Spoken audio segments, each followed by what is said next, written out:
I could do that. I could dance that whole Chamber of Commerce tune. I might make a lot more money doing that. But I'm just not going to do that.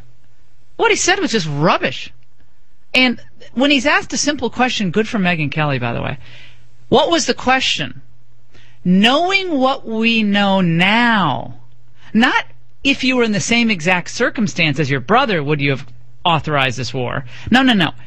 Knowing what we know now, namely that there were no WMDs, we got bad intelligence.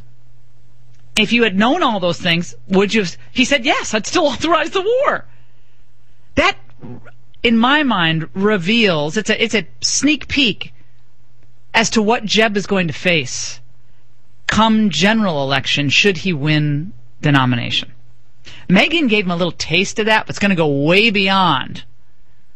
Would you authorize the war in Iraq? Guess who thinks that those mistakes took place as well?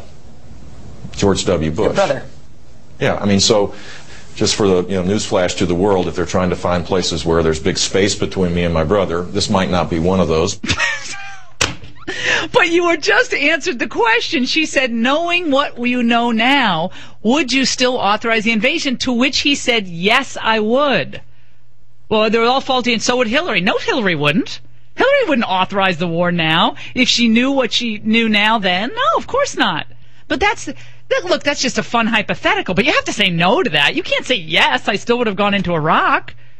And if you do, you just have to have, there has to be something wrong with you. You can't still think that going into Iraq now, as a sane human being, was the right thing to do. That's like, you have no ability to learn from past mistakes at all. Well, when the past mistakes were made by your brother. You can say there was an intelligence failure, that's fine, but everyone and their dog says that.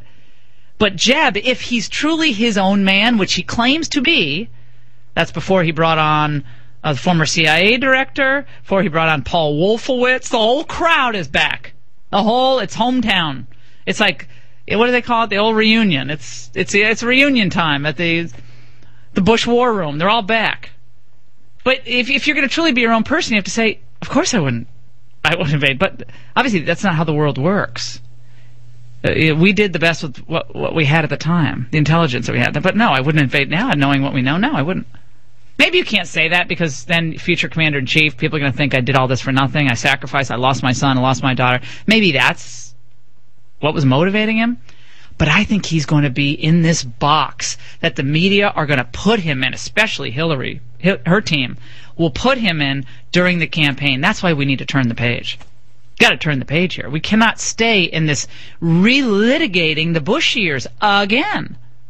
You just can't do. You have to have someone who says, "Look, I'm a Republican, but I'm not an idiot.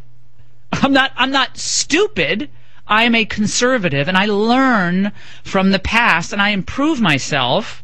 I don't bring in the same people who made the same stupid decisions in the 2000s to get us into the 21st century, the next part of the 21st century, I should say."